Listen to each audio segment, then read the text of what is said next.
Welcome to Emma Mariano channel. That red button to subscribe. Yes, that red button. Press on to subscribe. Now, yeah, press that bell. That school bell. Press on to the get our notification.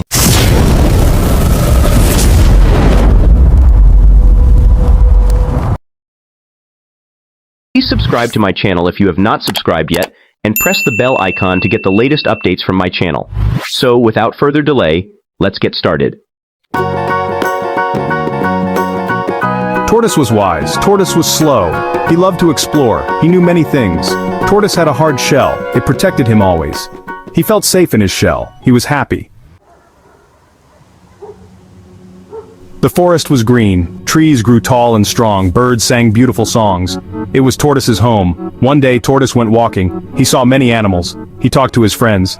He was enjoying the day. Birds flew in the sky. They looked so free. Tortoise wished he could fly. The birds heard him.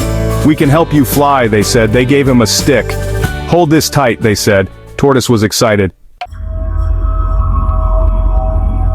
The birds held the stick. Tortoise held on tight. They lifted him into the air. He was so high. Tortoise let go of the stick. He fell down, down, down. He landed with a crash. His shell cracked. Tortoise learned a lesson. We must be happy with who we are. We cannot do everything. Listen to your own wisdom.